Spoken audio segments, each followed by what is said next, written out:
Sound check. Isang mapagpalang umaga po sa bawat isa sa atin. Purihin ang pangalan ng Panginoon to a last Sunday. Ano ho, kung nagkakamali ng tanda, this is the last Sunday of April. At talagang damang-dama ang init. Ano ho, at purihin ang Diyos. So Wednesday, May 1, ay tayo ay magpapalamig sa swimming pool. Ayan, ang ating church outing ay so Wednesday na po. So wait for further announcements mamaya po sa tungkol sa mga reminders para po dyan. But before that, tayo mag-focus hindi sa paglangoy, kung hindi sa pagsamba. At ang unang bahagi ho ng ating gawain pag Sunday before our worship service is our Sunday school, and we are studying exactly about that, about worship. At ito ho ay para sa akin naging malaking tulong, at hopefully sa bawat isa sa atin na nagiging tulong, paalala at kaalaman ng kalooban ng Diyos patungkol sa pagsamba. Lalo na kung tayo ay lumaki sa kaisipan na ang pagsamba ay basta naupo ka lang sa loob ng simbahan, nagtiis ka hanggang matapos, and then aalis ka kapag pwede na, sa kaisipan mo ay sumamba ka na. Nakita ho natin at patuloy natin makikita na hindi yun ang sinasabi ho ng salita ng Diyos po. So before we go and to our lesson, ay tayo ho muna ay umawit ng isang awitin. Tingnan natin ating tagapagpawit at tayo pangunahan. Let's all stand up, please.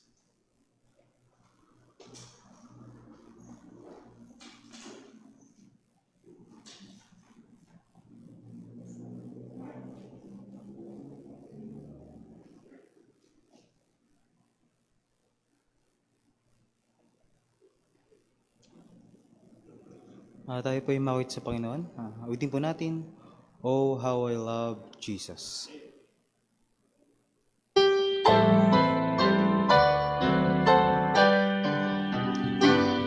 There is a name I love to hear, I love to sing its word. It sounds like music in my ear, the sweetest name on earth. Oh, how I love Jesus. Oh, how I love Jesus. Oh, how I love Jesus. Because He first loved me. It tells me of a Savior's love who died to set me free. It tells me of His precious blood, the sinner's perfect clean. Oh, how I love Jesus.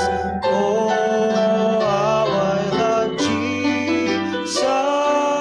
Oh, how I love Jesus. Because He first loved me. It tells me what my Father had in store for every day. And though I tread the dark, some fat he'll shine all the way. Oh, how I love Jesus. Oh, how I love Jesus. Oh, how I love Jesus. Because He first loved me. It tells of one whose loving heart can feel my deepest woe. In its sorrow bears a part that none can bear below. Oh, how I love Jesus. Oh, how I love Jesus. Oh, how I love Jesus. Because He first loved me.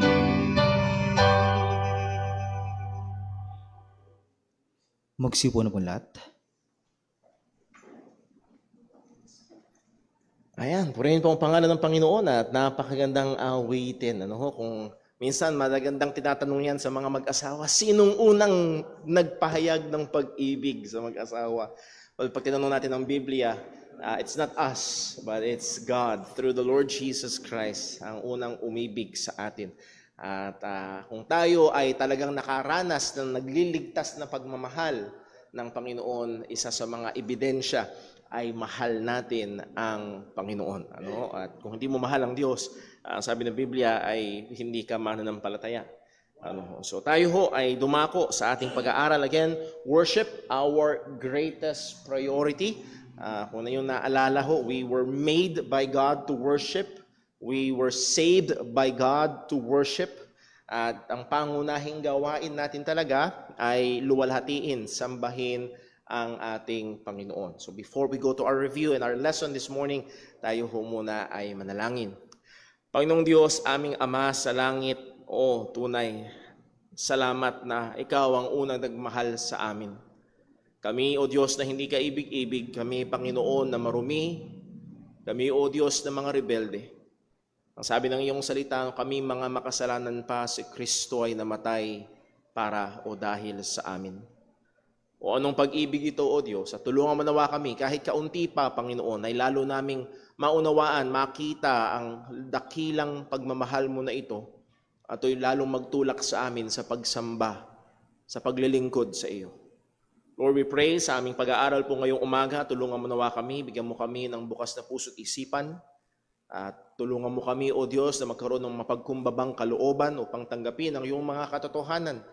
At kung meron man, O Diyos, na mga kasalanan ay i-expose mo sa pamamagitan ng liwanag ng iyong salita. Anawa sa lahat ng ito, ikaw po ang maluwalhati. Patawad po sa aming mga pagkakasala laban sa iyo, O aming Panginoon.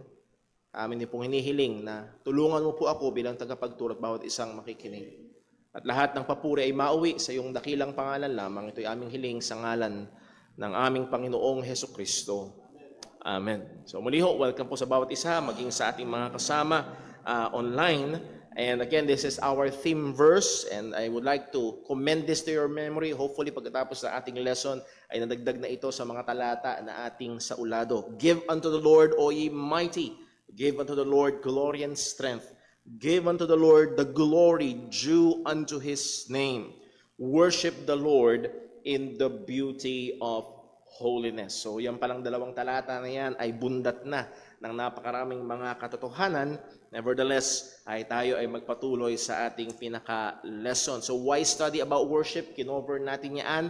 We have negative reasons sapagkat napakaraming maling focus pagdating sa worship. And then also we looked at positive reasons. As we have said, we were saved.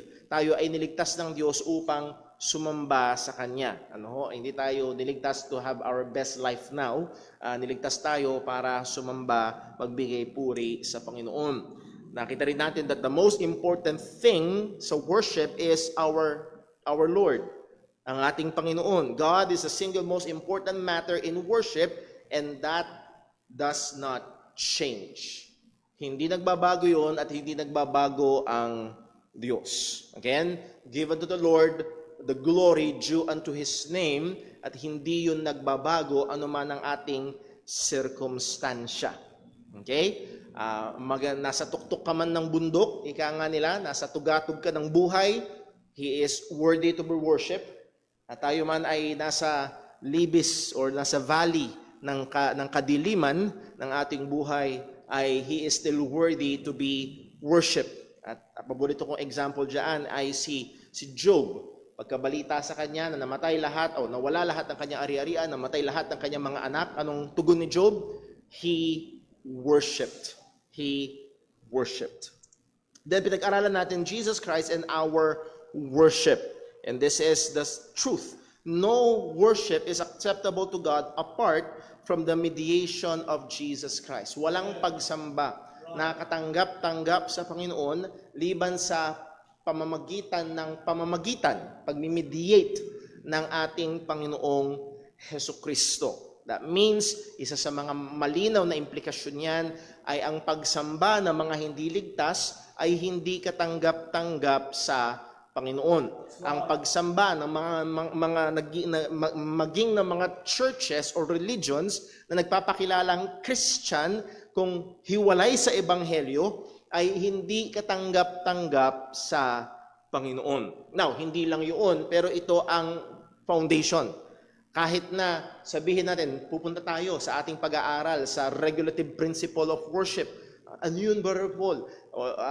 Kahit na ganun pa, ang gawain ay kung hindi sa pamamagitan ni Jesucristo, hindi katanggap-tanggap. So, no sincerity, no ritual, no program or sacrifice will be acceptable to God apart from Jesus Christ.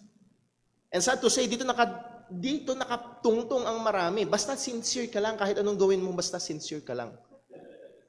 Well, basta you go through the ritual by the very doing of the ritual. Basta tumayo ka pag sinabing tumayo, sindihan mo yung kandila. Pag sinabing sindihan, taas mo yung kamay. Pag sinabing itaas, okay na yun. Program. Yung iba, yung worship program. Ayan. Doon nakabase. Basta maganda ang programa. Yun namang iba, basta meron kang sacrifice. Meron kang malaking sakripisyo. Particularly, ang paborito ng marami ay pera. Walang usapan kung anong klaseng buhay meron ka, basta magbigay ka sa gawain at malulugod si Lord. No. Ang tanging paraan para ang lahat at anumang pagsamba, kahit inside this church, okay, this is both corporately and individually. Individually, kung hindi tayo mananampalataya, ang ating ginagawa ay hindi katanggap-tanggap sa Panginoon. At kung tayo man ay as a church ay ang pagsamba natin at ang ating pag-asa na ito ay tanggapin ng Diyos ay hindi si Jesus, hindi uubra. Maliwanag, Romans 8 verse 7, because the carnal mind is enmity against God, for it is not subject to the law of God, neither indeed can be, so they that are in the flesh, and that is the unsaved, cannot please God. Kahit magbigay pa sila sacrificially, sabi nga ni Pablo, kahit ibigay pa niya yung sarili niya bilang haing susunugin, at lahat ng kanyang ari-arian, kung walang pag-ibig, particularly dito, kung walang pananampalataya, ay hindi katanggap-tanggap sa Panginoon. So through Christ alone, we can offer acceptable worship to God. Malinaw yan. 1 Peter chapter 2 verse 5, ye also as lively stones are built up a spiritual house and holy priesthood to offer up spiritual sacrifices, and these spiritual sacrifices are what? Acceptable to God by Jesus Christ. So hindi pwede tayong lumayo, hindi tayo pwedeng hiwalay, hindi tayo pwedeng walang pansin pagdating sa ating Panginoong Hesukristo, pagdating sa ating pagsamba. And dito pa lamang makikita natin isa sa maaaring gawin natin sa paghahanda sa pagsamba. Kung yung naalala, nagkaroon ng 2 lessons with Brother Daryl about expository listening at nagbigay siya ng ilang pangapaalala patungkol sa paghahanda sa pagsamba. Biyernes pa lang, Sabado pa lang, mag-ready na sa pagsamba. At isa sa mga maaaring gawin is to focus on the Lord Jesus Christ. To think about the Lord Jesus Christ. Para maging handa sa pagsamba sa Diyos. And then last Sunday, pinag-aralan natin ito, theology and doctrine in our worship. Ano ba ang pakinabang, ano ba ang relasyon ng teolohiya at ng doktrina pagdating sa pagsamba? And this is the point that we made. Theology and doctrine in worship is essential. Isang naging buzzword noong panahon ng pandemic is lugaw is essential. Hinuli yung nangyari yon dahil hinuli yung isang magdi-deliver ng lugaw. Essential daw yun, essential. Kaya hindi siya dapat hinuli. Pero pagdating sa pagsamba, theology and doctrine is essential. Why so? Sabi ng Psalm 119 verse 171, my lips shall utter praise when thou hast taught me thy statutes. Pupurihin kita, O Diyos, kapag tinuro mo sa akin, tinuruan mo ako. So dito pala makikita natin yung relasyon ng pagkaalam ng katotohanan ng Diyos patungkol sa pagsamba. John 4 verse 24, ang sabi ng Panginoon, God is a spirit, and they that worship Him must worship Him in spirit and in truth. So hindi pwedeng kanya-kanya. God is concerned with truth. He is the God of truth. Jesus Christ is the way, the truth, and the life. So ang ating pagsamba ay dapat sang-ayon sa katotohanan. So muli, hindi pwedeng kanya-kanya yan, Brother Paul. At ating basihan ng katotohanan ay walang iba kundi ang salita ng Diyos. So this is another point. For us to grow and improve in our worship of God, we must grow and improve in our knowledge of God.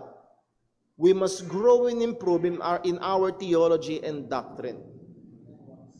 Kung gusto natin na lumalim sa ating pagsamba, kailangan nating lumalim sa ating teolohiya at doktrina. Hindi ko na maalala kung sino nagsabi, but ignorance is never the mother of deep worship. Ang pagiging ignorante sa mga katotohanan ng Diyos ay hindi nanay, ibig sabihin hindi pinagmumulan ng malalim na pagsamba. And ito ang problema sa mga gawain na ang kanilang puntirya ay emosyon lamang. Akala nila ang pagsamba is an emotional roller coaster. No, ang pagsamba ay nakabase sa katotohanan. Sabi ni John Tweedale, theology is important because what you believe about God transforms your mind, shapes your heart, informs your will, changes your behavior, and fuels your worship. Mahalaga, sapagkat ika nga ito yung gasolina na nagpapaandar sa sasakyan ng pagsamba. Anumang ingay ang gagawin natin, anumang programa ang gagawin natin, kung hindi sang-ayon sa katotohanan ng Panginoon, hindi aandar, hindi uusad ang pagsamba na yun. Now, the source of theology, ang primary source is God's revelation at merong dalawa, general revelation and special revelation. And the heavens declare the glory of God. Ang sabi ng salita ng Panginoon. Romans chapter 1, the invisible things of Him are clearly seen by the things that are made. Na dapat nga tayo ay maging mapagpasalamat at magpuri sa Panginoon. So again, through general revelation, through the things that were made, sa pamamagitan ng mga bagay na nilikha ng Diyos, pwede at dapat tayong mamangha sa Diyos at ito ay magdulot sa atin ng pagsamba sa Kanya. Pero merong pang higit doon, and that is special revelation, the Word of God. Ang punto, we must give a considerable amount of time and effort to the Word of God and to know sound doctrines that will help, enrich, and anchor our worship. Kaya sana at dito rin lalabas yung false dichotomy, yung maling paghihiwalay at maling pananaw ng iba na okay, sa program, makita mo, praise and worship, 1 oras. 9 to 10, praise and worship. 10 to 10:30 o 10 to 10:20, teaching of God's Word. At yung iba excited dun sa 1 oras na yugyugan, excited dun sa 1 oras na kantahan at rakrakan pa dun sa iba. Literally, naka-attend ako ng isang, hindi naman siya worship service, pero siya ay isang conference sa isang church na sabi nga nung teacher ko nun sa Bible school, pambihira, rakrakan na. Medyo mahawig-hawig sa rock concert yung tugtugan nila. Kung doon excited, pero pagdating sa katotohanan, sa salita ng Diyos, ay malamya, walang diin, walang importansya, ay makikita ho natin na napaka-malnourished, if not napaka-mali ng pagsamba na nangyayari sa ganung iglesia o sa ganung gawain.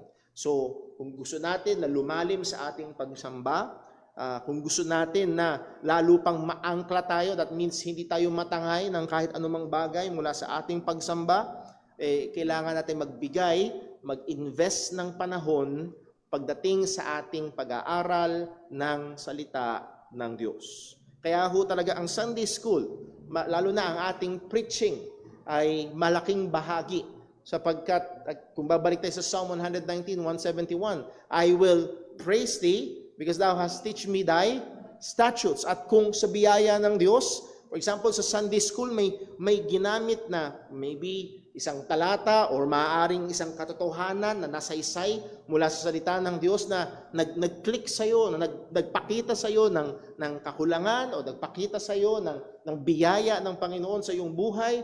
Pwede yung maging rason na Purihin mo ang Diyos. Lord, thank you, thank you. Sa bagay, maging sa pangangaral ng salita ng Panginoon.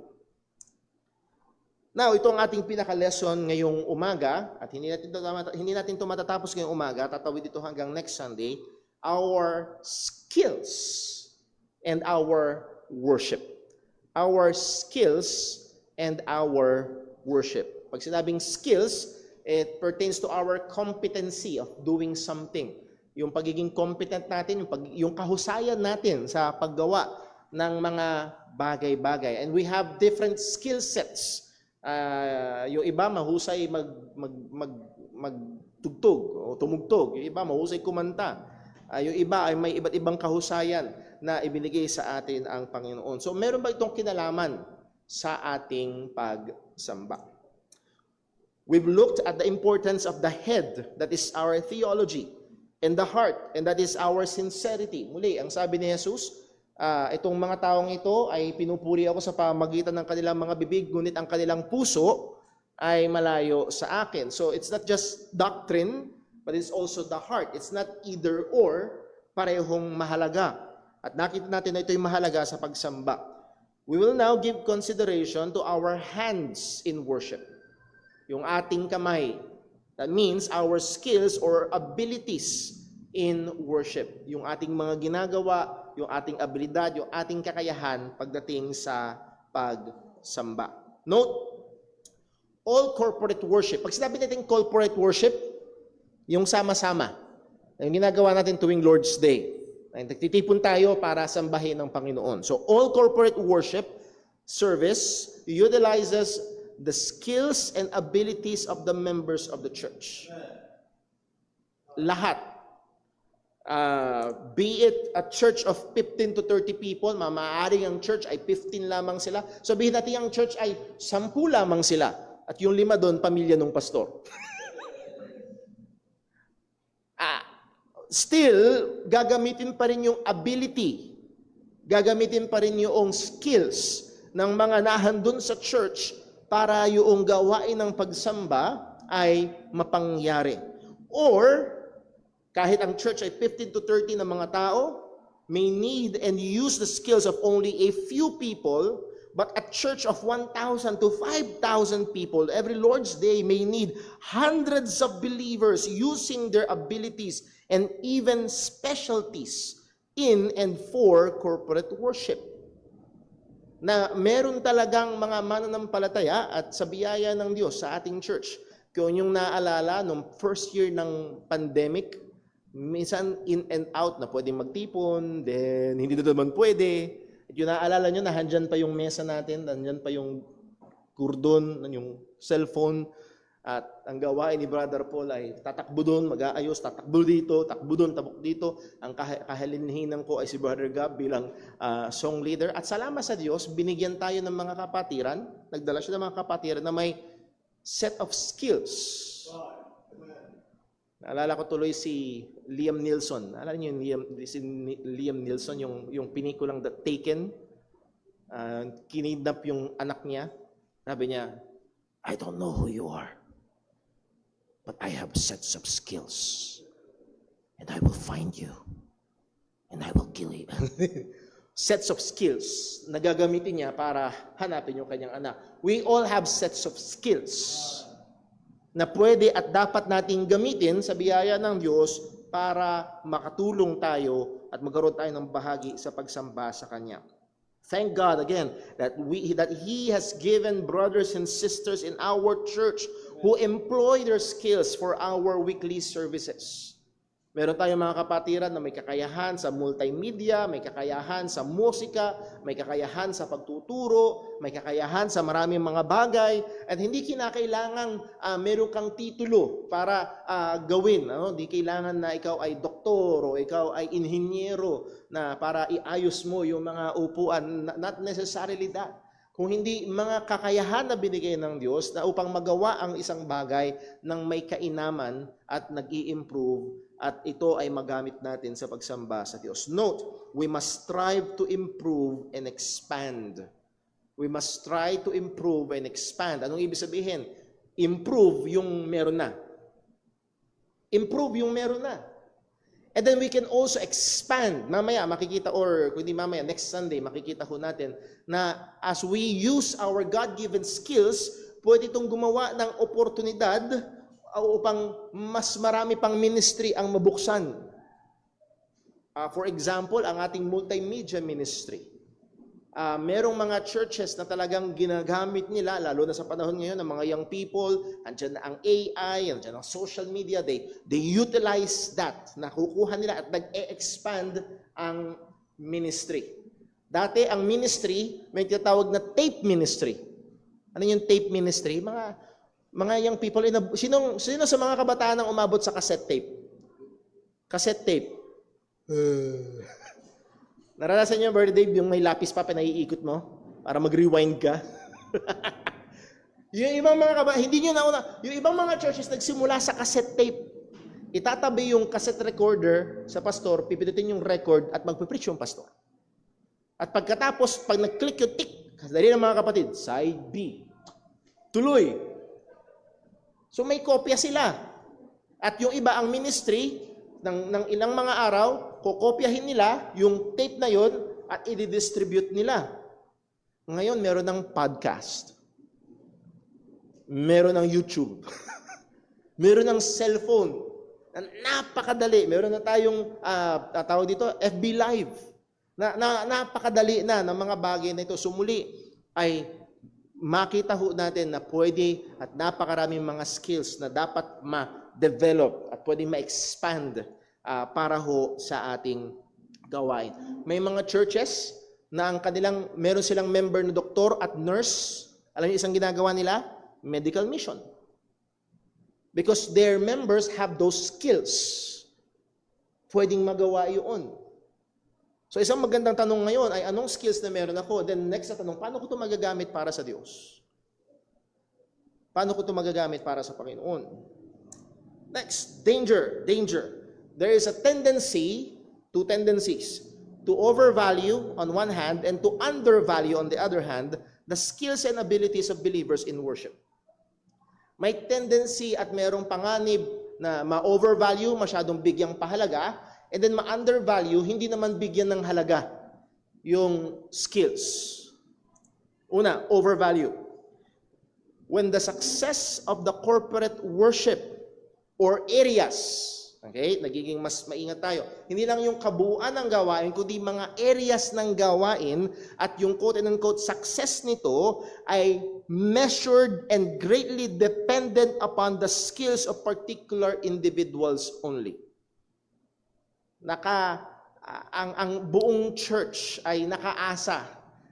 Ang pananaw nila na success ng worship ay nakaasa sa ilang mga piling individual sa loob. Doon sa na-overvalue ang skills. Una na dyan ay ang pastor. Naka-attend ako ng isang worship service na parang may burol sa loob ng church. Bakit? Wala yung pastor eh. Wala yung, pero hindi ibig sabihin na walang gawain. Meron. Merong mga men na gifted enough na magli-lead.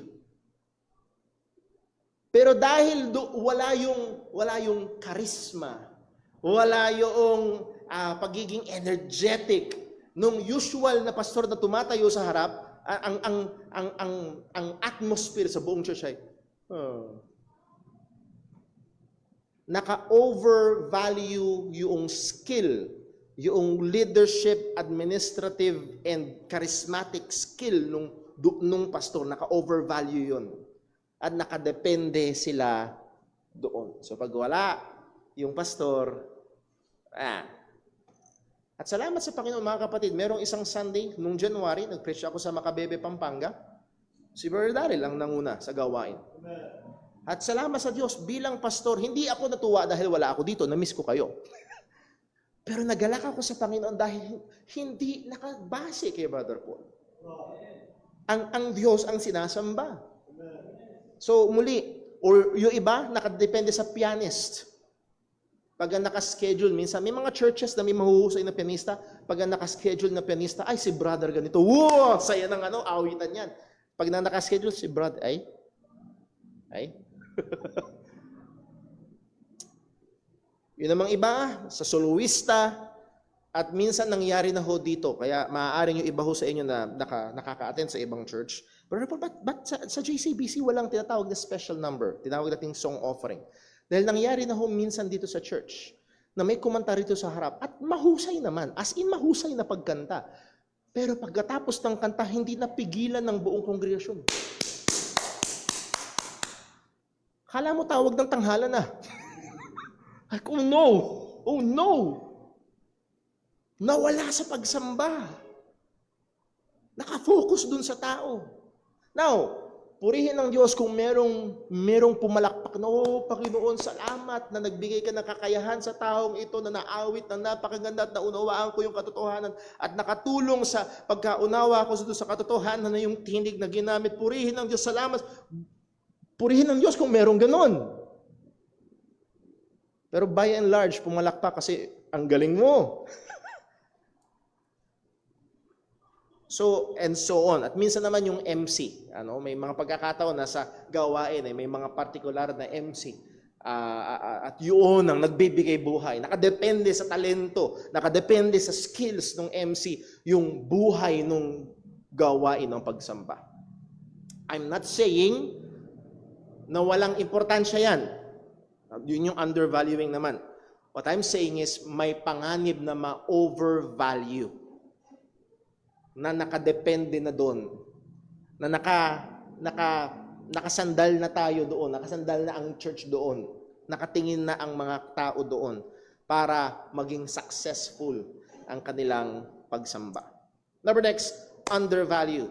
When the skills and abilities of members are purposefully left untapped, hindi ginagamit, binabaliwala, with false sense of Holy Spirit dependence.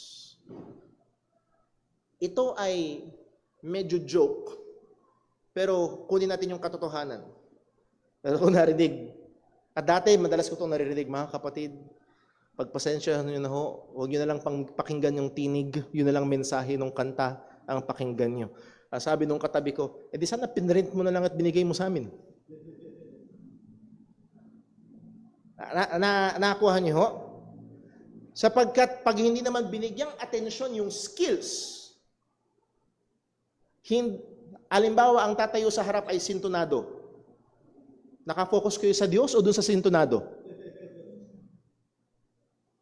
Kuha niyo ho?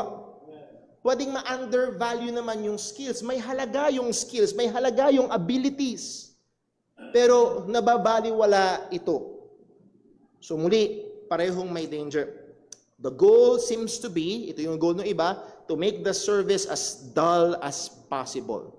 Para sa kanila, ang spiritual ay yung malungkot. Ang spiritual ay yung parang patay na patay. I've read of some pastors na kung saan napakaingat nila sa preaching nila kasi baka mamaya daw ang pagsamba sa Diyos ay nakadepende na sa lakas o hina o delivery ng message. So again, meron namang undervaluing ng ability at ng skills. So in both sides ay merong danger. Anong susi? Kaya mahalaga ang theology. Kaya mahalaga ang doktrina. Pupunta tayo sa salita ng Diyos, titingnan natin mga talata ng salita ng Panginoon. Titingnan natin, ano bang halaga ang ibinibigay ng salita ng Diyos sa skills and abilities ng mga mananampalataya, sa lalo na may kinalaman sa pagsamba sa Panginoon. To be biblically informed and guided in the employment of our skills that serve the purpose and glory of God. So, yun ang goal natin, to be biblically informed and guided. Magabayan tayo ng Biblia. Hindi tayo magabayan ng kultura. Yung iba, ginagabayan ng kultura. Kung gagabayan tayo ng kultura, maglagay tayo ng mga dancers. Hindi lang yun, iksian natin ang suot ng mga dancers. Maglagay tayo ng mga combo. Hindi lang yon, mag-hire tayo ng mga pogi, ng mga kumakanta at sa mga magaganda at sexing backup singers. Para ano? Para walang iniwan sa concert. Kung kultura ang magdidikta, pati hindi yun. Ang ating basihan ay ang salita ng Diyos. We must be biblically informed and guided by scriptures and how we will employ, paano natin gagamitin yung skills and abilities na binigay sa atin ng Diyos para maluwalhati ang Panginoon. Note, while God can work in and through us, despite our shortcomings, lack of preparation, lapses, and even sins, not an excuse.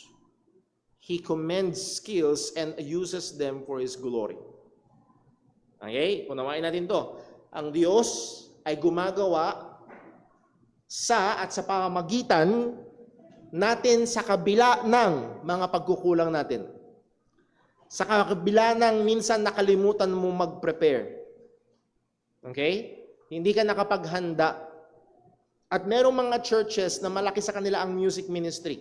Merong mga churches na yung kanilang worship team, meron silang worship team na tinatawag na nagpa-practice sila ng Wednesday, nagpa-practice sila ng Friday, nagpa-practice sila ng Saturday, and then pupunta sila ng maaga ng Sunday para mag-lead sila ng singing ng Sunday worship service. Matindi ang practice nila. At minsan, nagkukulang sa preparasyon. Minsan, may mga pagkakamali talaga. Maaring hindi na itono yung gitara. Tapos nung nagsimula, ay, teka lang po mga kapatid, again. At may mga pagkakataon na ganun. At nilagay ko na rin ho dito, even sins. Hindi tayo kailangan magpataas ng kamay, pero may mga pagkakataon na darating tayo sa bahay-sambahan na alam natin may problema tayo. Pero hindi yun excuse. At salamat sa mahabang pasensya at biyaya ng Diyos na kahit sa kabila ng ating kakulangan at kasalanan, ay pwede niya pa rin tayong gamitin. Pero hindi yung lisensya. Okay? Ang makikita sa Biblia ito, God commends skills and uses them for His glory. Kino-commend. Binibigyang pansin ng Diyos ang kakayahan. At ginagamit niya ito para sa kapurihan ng kanyang pangalan. So tumingin tayo ng ilang mga halimbawa sa Biblia. Tingnan natin una, sa building ng tabernacle. Nung i-build yung tabernacle doon bago habang sila ay nagpapaikot-ikot doon sa ilangang, sabi ng Panginoon sa Exodus 36 verse 1, Bezalel and Oholiab and every craftsman in whom the Lord hath put skill and intelligence to know how to do any work in the construction of the sanctuary shall work in accordance with all that the Lord has commanded. Hindi sinabi ng Panginoon kay Moses, okay Moses, pataas mo ang kamay kung sino may gusto. Ang sabi ay, okay, yung binigyan ng Diyos ng skills and intelligence. At sila yung itinoka para doon sa gagawin. When David, particularly doon sa pagsamba sa templo, when David instructed the Levites to look among themselves, or to look among them and select people who would lead the music and singing. Anong sabi? 1 Chronicles 15:6, and David spake to the chief of the Levites to appoint their brethren to be the singers with instruments of music. And again, hindi wrong spelling yan, Old English music, may ibang spelling. Music, psalteries, and harps, and cymbals sounding by lifting up their voice with joy. So merong musical instruments, merong voice. Pagdating sa verse number 22, and Chenaniah, chief of the Levites, was for song. How I wish na pwede tayong umaten minsan sa isang pagkanta ng Chenaniah. Siya ang itinalaga sa kanta. Why? He instructed about the song because he was skillful. So hindi itinoka kung sino-sino lang. Binigyang pansin at sa komento mismo ng salita ng Diyos, binigyang kinomen ng Diyos yung skills, yung kahusayan, yung kakayahan gawin yung mga bagay-bagay. So again, this is in the worship in the temple. So yung may mga skills ay binigyan, tinukahan ng gawain. And yes, God does commend, hindi command, commend, kinukomend niya, pinabigyan pahalaga niya ang skills. Si David wrote under divine inspiration the way musicians should play in their instruments. Now, alam ko dito sa church natin, wala tayong quote-unquote musicians sa ngayon. At dati meron tayong kasama, ang Gahete family, particularly si Brother Jem Gahete. At for a while, nagkaroon tayo ng well-able music conservatory graduate na talagang mahusay sa pagtugtog. At gusto kong i-encourage ang ating mga kapatid, huwag tayong makontento sa -1. Purihin ang Diyos sa -1. Okay? Pero huwag tayong makontento doon kung merong ibabangon ng Diyos at binigyang kakayahan ng Diyos, sa pagkakataon ng Diyos na merong kahusayan sa pagtugtog, hindi lang sa piano, maging sa gitara, pwede nating gamitin at dapat nating ipagamit sa Panginoon. Now, ang sabi ni David, kung sakali man na ikaw ay nagnanasa at meron kang kakayahan at gusto mong ipagamit, ganito daw dapat. Ang sabi sa Psalm 33 verse 2, praise the Lord with the harp, sing unto Him with the psaltery, and an instrument of 10 strings, sing unto Him a new song, ano daw? Play skillfully with a loud noise. Play skillfully. May kahusayan. Okay? Now, with a loud noise, Brother Paul, rakrakan ba yan? No. Una, tignan niyo yung mga instruments. Harp, psaltery, instruments of 10 strings. Hindi yan, hindi ganun. Hindi ganun. Okay? But ang binibigyan din yan, play skillfully. Gawin mo yung the best. I-improve mo pa. May husay ka na, paghusayin mo pa. Play skillfully pagdating sa pagsamba at pag-awit sa Panginoon. Skill is commended not only in arts but also in administration. Okay? Hindi lang sa arts or hindi lang sa awitin, hindi lang sa mga bagay-bagay na ginagawa at madalas na bibigyan pansin sa music or sa singing, pero maging sa administration. Pagdating kay Haring David, ang sabi, God chose David, also his servant, and took him from the sheepfolds. From following the ewe great with young, he brought him to feed Jacob his people and Israel his inheritance. So he fed them according to the integrity of his heart and guided them by what? By the skillfulness of his hands. So merong administrative skills si David na ginamit niya upang i-guide ang buong bayan ng Israel. So muli, ang punto lang natin dito ay God commend skills. Hindi ito baliwala sa Diyos. Hindi ito walang halaga. Kaya, therefore, ito ang gumabay sa atin na sasabihin na, hey, huwag kayong maglala. Hindi naman mahalaga kung nasa tono tayo o hindi. Parang may mali doon sa linyahan na yun. Okay? Okay. Brother Paul, hindi pa ako ganun kahusay pero gusto ko ipaglingkod. Okay, ipaglingkod mo, pero ano dapat ang maging punteriya? Humusay pa ng humusay. So, I hope na kukuha natin. Ayokong mangyari ito na, Brother Paul, dapat ba may patong-patong na degree ako sa computer para maglingkod sa Diyos, sa piano para gamitin ako? No, hindi yun ang case. Ang case lang ay ito, kung ikaw ay maglilingkod, dapat may kakayahan ka, at kung may kakayahan ka, to whatever level, mag-strive ka ng pabuti pa ng pabuti. At hindi lang yun sa mga pagtugtog, sa pag-aawitan, ganoon din sa pagtuturo, sa mga Sunday school teachers. Kaya minsan may mga Sunday school teacher seminars, nagpupunta tayo minsan dyan, may mga materials, maging sa teacher o maging sa preacher. Si Brother Paul ay nag-i-invest minsan sa mga libro about preaching, about how to study the Bible. Bakit? Kailangan, dapat mag-invest para mas humusay, para mas maging kagamit-gamit sa gawain ng Panginoon. Now, para ho dito, bibigyan natin ng pansin ang 5 prinsipyo, pero talakayin lang ho natin ang 3 ngayong umaga. Una, skill or skills is a grace from God for His glory.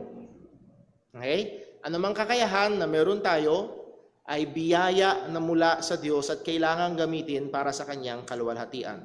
Una, it is a grace from God. It is grace from God. We are not worthy to have them. Hindi tayo karapat dapat. Hindi natin pwede ipagmalaki. Talagang born gifted ako, Brother Paul. Talagang nung pinanganak ako, hawak ko na agad yung violin. Hindi naman siguro totoo. Pero maaari may kahusayang ka. Madali mong ma-pick up, madali mong matutunan, madali kang mag-improve. Pero anuman yung skills na yon at husay natin doon, ito ay biyaya mula sa Diyos. And that is the second point. It is from God. It is given by the providential hand of God. Ang Diyos ang naghulma sa atin sa sinapupunan. Ang Diyos ang nagdisenyo sa atin. Ika nga sabi, I believe si John MacArthur nagsabi, ang Diyos ang nag-wiring sa atin. Iba't ibang sasakyan, iba't iba ang wiring. Pero ang Diyos ang nag-wiring sa atin to be what we are. To be able to do what we can do. Yung iba sa atin, talagang pagdating sa music, may kaklase ako nun sa Bible school, sabi ko, alam mo ba itong kanta na to? Hindi. Sabi niya, pakinig nga. Pinakinggan niya. Nakikinig siya. Okay. After 5 minutes, tinutugtog niya na. Sabi ko, ikaiba ka. Wala siyang nota, pinakinggan niya lang, maya-maya, tumutugtog na siya, at sinasabayan na namin. Galing! Hindi siya graduate ng anumang music course or what, mahusay lang talaga yung tenga niya pagdating sa pagkanta. Pero bigay yun ng Panginoon. Bigay yun ng Diyos. Si Brother Paul, hanggang 4 na chords lang ang alam ko sa gitara. Makakatawid naman, yung 3 chords makakatugtog ng more or less 40% ng kanta ng ating songbooks. Nevertheless, kanya-kanya talaga ang binigay sa atin ng Panginoon. Meron sa atin, nakakita pa lang ng numero, dumudugo na yung ilong. Iba nakakita ng numero, yes! Kaya ko to. Na-excite sila sa numbers. Magkakaiba talaga tayo ng wiring. Naalala ko ho, yung Sister Jonah, shinare niya sa akin, yung shinare sa kanya ni Ate Maika, aspiring surgeon, si Ate Maika, na sabi niya, nakagawa mong panoorin yan? Yung mga inooperahan na sa kanya, wala lang. Part of studying. Para sa iba, sa kanya, ganun pala yun. Okay. Iba-iba tayo ng wiring. Iba-iba tayo ng skills at kakayahan at kagustuhan na binigay ng Panginoon sa atin. So ito ay galing sa Diyos. 1 Corinthians 4:7, for who maketh thee to differ from another? Sino gumawa sa iyo para iba ka sa iba? Salamat sa Diyos, magkakaiba tayo. Sinong gumawa daw? Bakit ka iba sa katabi mo? Bakit iba yung sets ng kakayahan niya sa sets ng kakayahan mo? Okay, pareho kayong may kakayahan, pero ba't magkaiba ng level?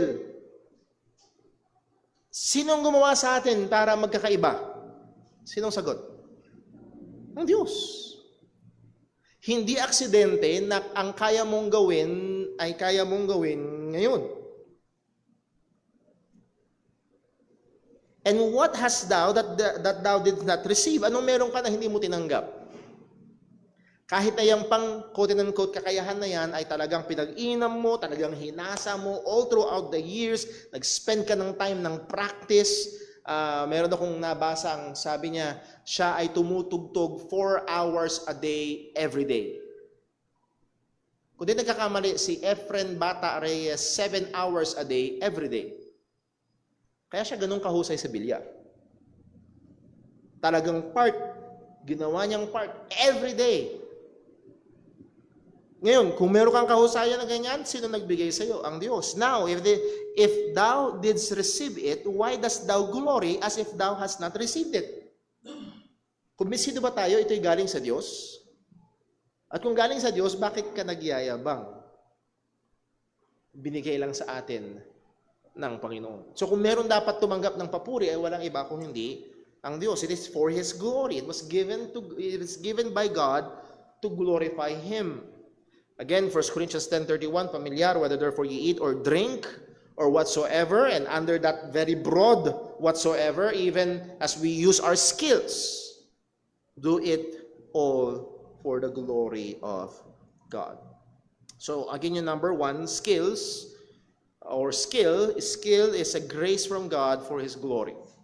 Binigay ito ng Diyos, ito para dapat makaluwalhati sa Lord. Number two, skill or skills must be cultivated. Skills must be cultivated. First Chronicles chapter 25 verse 6, anong sabi?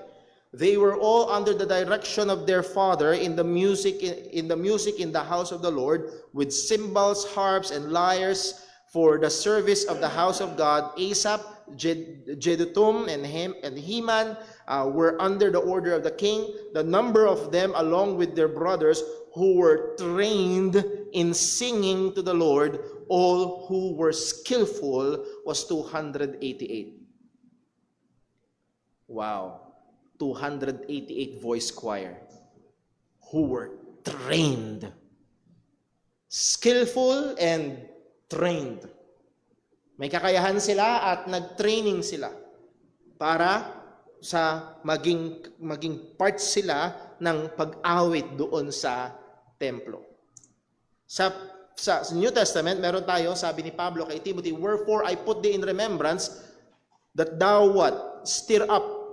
At yung word na stir up sa Greek, isang pinagagamitan niyan is literally to fan into flames. Sino na subukan na mag-ihaw? Ihaw? Anong ginagawa niyo doon sa baga? Pinapaypayan para lalong uminit. Ito daw binigay sa atin ng Diyos, particularly dito yung gift, at then kasama na rin yung abilities and skills, it must be fan into flame. Hindi madali. Minsan ang hirap magpaypay. Lalo na binigay sa yung pamaypay, maliit. It will take effort para humusay, gumaling, maging bihasa. Pero kailangan, and it must be cultivated. Ito ibigay ng Diyos at bilang stewards ng kaloob ng Diyos na ito, ay dapat ito ay pag-inamin natin, pagyamanin natin. This may require constant and disciplined prayer, study, and practice. Hindi lang basta practice. Kailangan ng prayer. Young people, just take this thought. Ang skills na meron ka ay galing sa Diyos. Galing sa Diyos. At ngayon, mananalangin ka, Lord, tulungan mo ako na pag-inamin itong kakayahan na binigay mo sa akin. Walang iniwan yan na isipin mo lang, may problema yung computer mo at tatawagan mo si Bill Gates. Bill Gates, tulungan mo. Tulungan mo nga ako sa computer ko, sa PC ko. Siya lang naman ang nag-founder ng Microsoft. Nakuha niyo? Tatawag tayo sa Panginoon upang tulungan tayo at kailangan pag-aralan at kailangan mag-practice para pag-inaman. Hindi ko na maalala kung sino yung violinist, pero merong kilalang violinist at nag-perform siya at merong aspiring violinist na lumapit sa kanya. At ang sabi niya, I will give everything to play like you. Sabi niya, ibibigay ko ang lahat para makatugtog lang akong kagaya mo. At ang sabi ng violinist, yes, I have given everything to play like me. Binigay ko nga ang lahat para makatugtog ako ng ganito. So again, kailangan ng discipline, kailangan ng ensayo. Warning, some have equated practice and study with trusting in the flesh. Meron mga super hyper spiritual. Kahit sa mga pastor, ay hindi ako nag-aaral, tiwala lang ako sa banal na spirito. Ibibigay niyo yung mensahe pag tayo. No!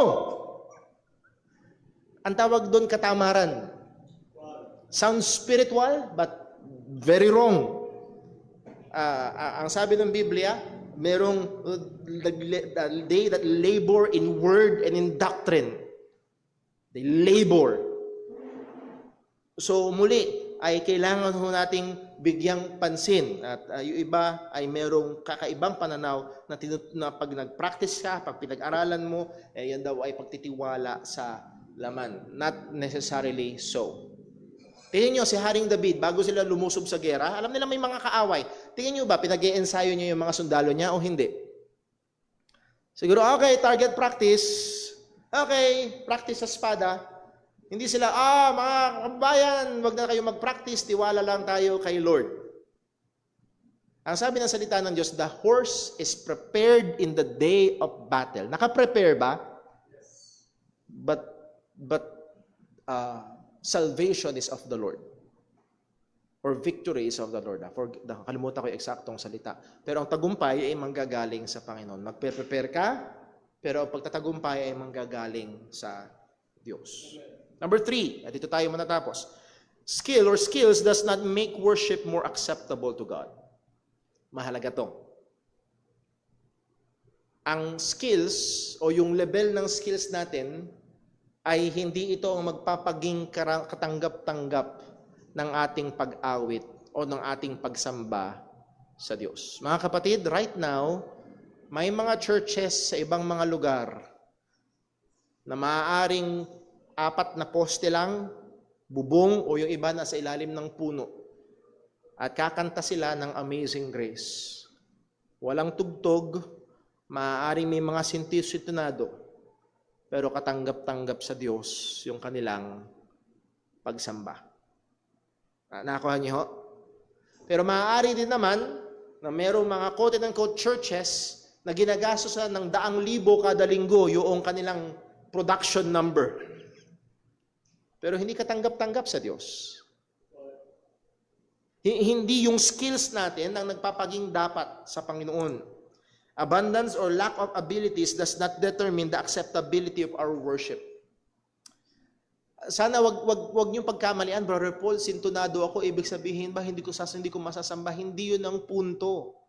Kahit sintonado, pwede ka pa rin sumamba sa Panginoon. Pero ang goal, lalo na kung ikaw ay bibigyan ng particular na ministry, paghusayin. Dahil hindi baliwala sa Diyos. So hindi lisensya na, kahit naman sintonado tatanggapin ng Diyos. That is true. Pero hindi yun lisensya na hindi ka magpapaka-bihasa. Sana nakakonect ba tayo mga kapatid? Nasusundan. So, ayoko lang mangyari na the opposite side nga ma-overvalue natin. Kailangan talagang top-notch lahat para katanggap-tanggap sa Diyos. That's not the case. Ayoko namang ma-undervalue natin na para bang mas sintonado, mas spiritual. Hindi rin naman. It is only made acceptable through Christ. Nabigyan na natin ng pansin kanina, 1 Peter chapter 2 verse 5, ye also as lively stones are built up a spiritual house and holy priesthood to offer spiritual sacrifices acceptable to God by Jesus Christ. This is the point. Whatever your skill level is, ano man ang skill level mo, kung ito'y inaalay na pagsamba sa pamamagitan ng ating Panginoong Kristo, ito'y katanggap-tanggap sa Panginoon. Pero dapat din natin paghusayin pa yung pinagkatiwala sa atin ng Diyos. When abilities are used not to bring glory to God, but to attract glory to self, our skills are becoming an enemy of worship. Okay? Kapag ang abilidad, anumang husay, kapag ito ay ginagamit na, hindi na para magbigay luwalhati sa Diyos, kundi para mag-attract ng kaluwalhatian sa sarili, nagiging kaaway na ito ng pagsamba. That's why we're very, very careful.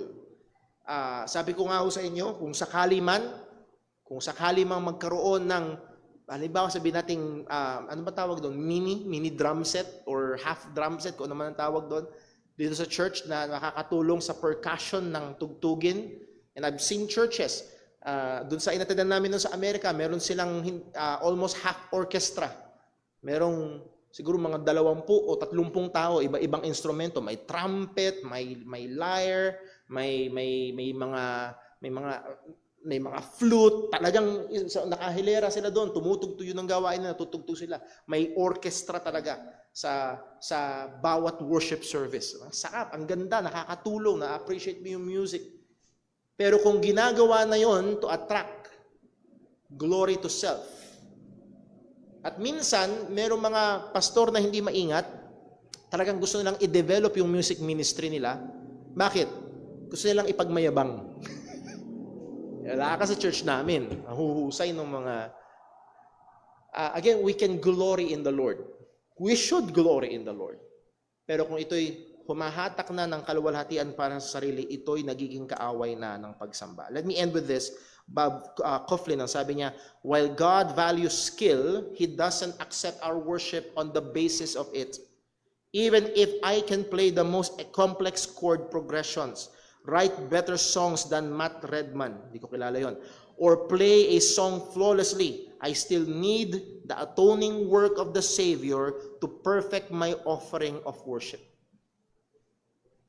Nasa iyo man ang pinakahusay ng talento, kailangan mo pa rin dumaan sa ating Panginoong Hesukristo para ang pagsamba ay maging katanggap-tanggap sa Panginoon. So muli, sana ho tayo ay natulungan, tutuloy natin yung 4 and 5 na principles next Sunday and then some sa atin hong pag-aaral. Meron ho bang may tanong? Question? Sige po, verbal.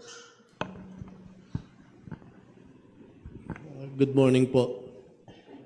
Paano yung mga nagpapatuloy sa mga alam naman nila o obviously ay maling doktrina, beliefs and practices?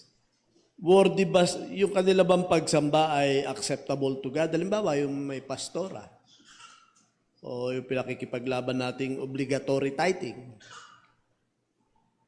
Alam naman nung pastor na mali, pero pinagpapatuloy nila. Obviously, pastora, kasalanan sa Diyos. Maliwanag naman sa Bible. Yung bang kanilang pagsamba ay acceptable to God? Okay, napakagandang tanong po yan.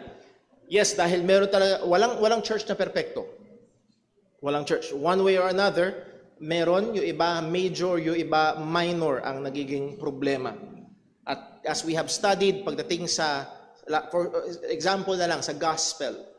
Kung may problema sa gospel, anumang ganda ng programa, okay, kahit kapareho pa natin, pero plus works, hindi katanggap-tanggap ang kanilang pagsamba. May problema sila in a major way pagdating sa doktrina, pagdating sa katuruan. Now, may mga bagay na, yes, lahat ng bagay sa Biblia ay mahalaga, pero mailalagay natin sa category number 1 ang gospel. Okay? So, paano naman doon sa matuturing nating mga ilang, kung pwede nating tawagin na less major, if there's such, major and less major. Mahalaga pa rin, pero lesser kumpara sa gospel. Ang binigay na premise ho kasi ay alam nilang mali. Alam nilang mali at nagpapatuloy sila doon. Makakategorya ho natin, maaari natin tingnan both personally and privately and corporately. Dahil yes, we are corporately worshiping. Okay? At itong pagsamba, corporately ay dapat maging katanggap-tanggap sa Diyos. And then also, there is always a private, individual aspect na maaaring bahagi ka ng isang corporate worship na napakaganda at sangayon salita ng Diyos ay katanggap-tanggap sa Panginoon. Pero individually, meron kang kasalanan na hindi mo pinagsisisihan. As 1 Peter chapter 5 verse 7 said, maaaring maging hadlang ito sa pananalangin mo sa Diyos, and we can imply with that na maaaring ito'y maging hadlang sa pagsamba mo sa Panginoon. Isa pang halimbawa, yung sinabi ng ating Panginoong Jesus, kung ikaw ay magdadala ng alay mo sa templo, at naalala mo, you have ought against any, ang sabi ng Panginoong Jesus, hindi niya sinabi huwag ka sumamba, ang sinabi niya ay makipag-ayos kang mabilis. And then, at saka mo ibigay ang iyong alay sa Panginoon. So there are sins na pwedeng maging hadlang sa kanilang pagsamba sa Panginoon. So ang binigay na premise ay knowingly, sinasadya nila. So then therefore, we can. Now, pwede bang mangyari na in that, given, let's say, madalang, pero let's say, well, hindi madalang kasi may mga Southern Bap. May naka-fellowship ako minsan na mga Southern Bap sa gawing Visayas. Baptist sila, Southern, pero may mga pastora.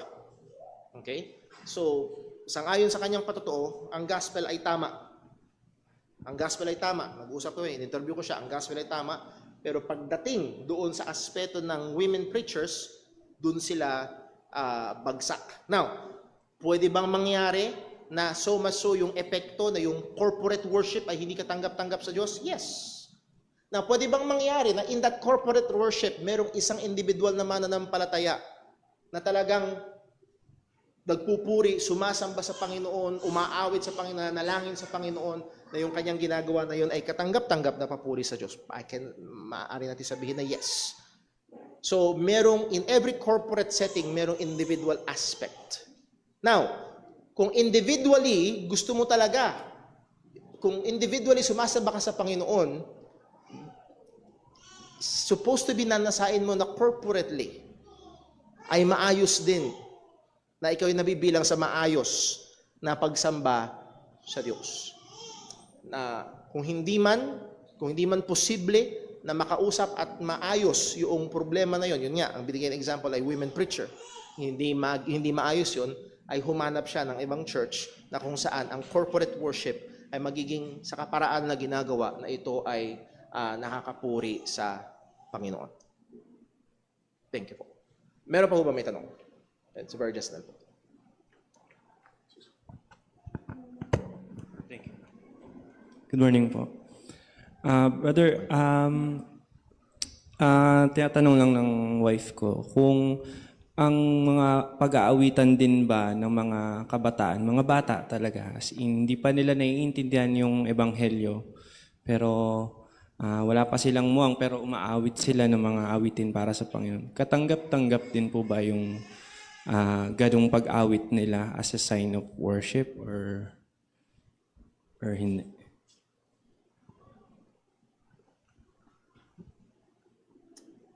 Sa ngayon, let me answer it in two ways, yes and no.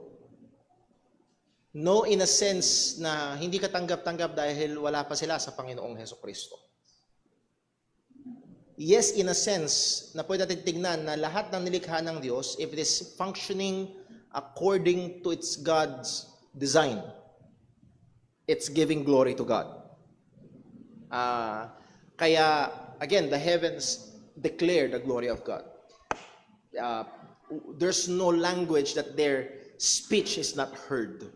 That ang punto is even creation is giving glory to God. So pwede nating sabihin that inanimate creation is in a sense by existing or functioning kung paano sila nilalang ng Panginoon ay nagbibigay luwalhati sa Diyos.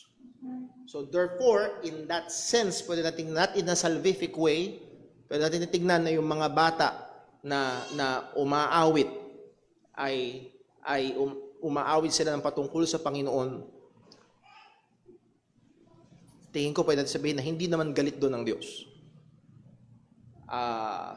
Pero hindi siya, tingin ko sa ngayon, hindi siya mailelebel na kagaya ng papuri ng mga taong tunay na nakatanggap ng biyaya ng kaligtasan sa pamamagitan ni Kristo Jesus.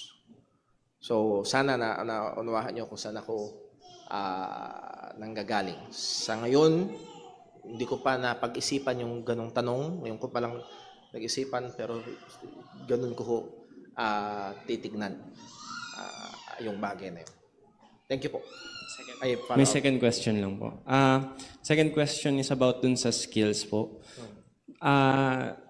Kapag nasa church, halimbawa matid ka ng isang church, paano mo malalaman or ano yung best way para malaman mo kung ano yung skill na pwede mong ipaglingkod sa isang church na inaatinan mo? Okay, thank you very much po. Very good. Siguro dadaanan din natin yung pagkakaiba ng gifts sa skills. Ang gifts kasi ay galing sa banal na spirito. It's the gift of the Holy Ghost, sa gift ng Panginoon sa mga mananampalataya. Pero pagdating sa skills, meron na tayong mga, even before we come to church, even before we come to faith, meron na tayong iba't ibang mga kahusayan or kakayahan na maaari nating magamit. Maaaring, halimbawa, sa labas, ikaw ay mahusay na, let's say, painter. Painter ka. Naligtas ka. Pwede mong gamitin ngayon, Brother Paul, gusto kong mag-paint. Pwede bang, okay lang ba? May ipe-print akong bagay. Papakita ko muna sa'yo. Then kung gusto niyo, i-display natin sa church. Pwede siyang gamitin sa ganong kaparaanan. Yung arts para magbigay ng mensahe patungkol sa katotohanan ng Panginoon. Maaaring writer ka. For example, si C.S. Lewis, ang author ng Narnia. Okay? Ginamit niya yung wonderful philosophical mind niya, pero Christian mind, para makita niyo yung Narnia, nagwawagi lang sila pag dumarating si Aslan. Kilala niyo si Aslan, yung leon? Di ba si Aslan namatay? As maling nabuhay? At nananalo lang sila lagi tuwing dumarating si Aslan. At yun ay nagsisimbolo kay Kristo. So ginamit ni C.S. Lewis yun para magbigay ng mensahe about sa gospel sa mga bata. Okay? So, pwede. So, maaaring before ka masave, meron ka ng kakayahan, maaaring kumakanta, ikaw ay author, artist, or whatever, na pwede mong gamitin at humanap ng kaparaanan para magamit sa edification ng church, sa paglilingkod sa Panginoon, and hindi lang limitado sa worship service. Okay? Hindi lang limitado sa worship service. Dahil maaaring yung iba sa inyo ang kakayahan ay sa kusina. Oh, Brother Paul, mahusay akong kumain. Hindi yun. Hindi magluto. Pwede mong ipagamit yun sa fellowship ng church o sa ibang mga gawain. So muli, hindi lang limitado sa worship service. Dahil as we will study the regulative principles of worship, merong mga partikular na sinabi ang Biblia patungkol sa sama-samang pagsamba. Kung ano yung gifting and skills natin na pwedeng gamitin doon ay maaari. So, pwede kang bumase sa past experiences, kalagayan mo noon bago ka pa maligtas, and then ang wisdom na kailangan at maaaring pwede kang humingi ng payo sa mga Kristiyano kung paano ito maita-translate to be useful in the context ng worship service or ng edification ng church sa ibang mga gawain. Thank you very much for this. Last na lang ho siguro. Meron ho ba online? May tanong ba online, Brother Gab? Wala? Meron pa ho ba?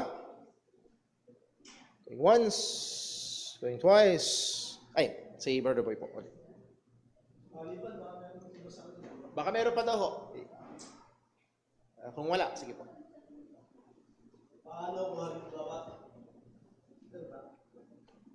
Patingin nga po. Naka-on po ba? Mike.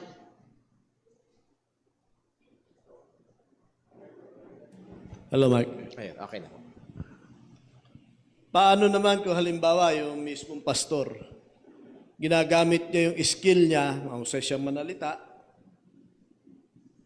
to deceive and to manipulate members, na yung mga maling katuruan na palalabas niyang will of God at naipatutupad niya sa loob ng church. Paano? Ang pastor ho na yun, kung siya nga ay tunay na pastor, ay magbibigay sulit sa Diyos. Ang sabi ni James, be not many masters or teachers, knowing that we will receive a stricter judgment. Nakakatakot. Kung siya man ay totoong Kristiyano, ang totoong Kristiyano ba pwedeng matukso? Yes, pwede ba matukso sa pera? Yes, pwede ba matukso ang pastor sa pera? Yes, pwede bang gamitin ng pastor ang pangangaral ng salita ng Diyos para matupad yung kanyang pagnanasa sa pera? Yes. So, pwedeng mahulog sa kasalanan ng pastor. Nakakatakot kasi magbibigay sulit siya sa Diyos. Okay? Ngayon, liban na lang kung siya hindi tunay na mananampalataya dahil marami talaga pumapasok sa ministry na ang habol ay pera. Hindi naman pera, iba-iba. 3 F, finances, female, and fame. Yun ang nasa ng iba kaya pumapasok sa ministry. I believe sa bandang Visayas o sa Mindanao may sumisikat si Joey Teves, sumisikat na fake healer. Biruin nyo, lobong-lobo yung tiyan ng bata. As in, lobong-lobo yung tiyan ng bata. Hinampas ba naman niya? Pagpapagaling daw. Mangiwi-ngiwi yung bata. At pinagaling daw. Meron akong hinahanap na verse, I believe sa 3 John. Sa 3 John ay merong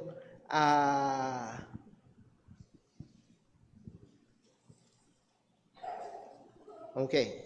Sabi ni John sa verse 9, 3 John verse 9. Paki-ano na lang ho diyan sa ating monitor.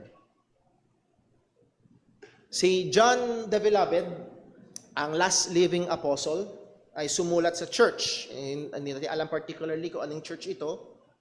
Malamang church na pinagpapastoran ni Gaius. Pero sabi niya, I wrote unto the church, but Diotrephes, who loveth to have the preeminence among them, receive it as not. Okay? Sana makuha nyo, si John ay official revelation bearer. Si John ay sumusulat ng salita ng Diyos. Kuha ho. Pero ayaw tanggapin ni Diotrephes. Ang katumbas nito ngayon ay manggagawa sa church na ayaw tanggapin ang Bible. Pag in-apply natin sa panahon natin ngayon. Okay? Receive it as not. Why? Because he want to have the preeminence. Gusto niya sa ang sikat. Anong sabi ni John? Wherefore, if I come, I will remember his deeds which he doeth, prating against us with malicious words, and not content therewith, neither that he himself receive the brethren, and forbid them that would, and cast them out of the church. Beloved, follow not that which is evil, but that which is good.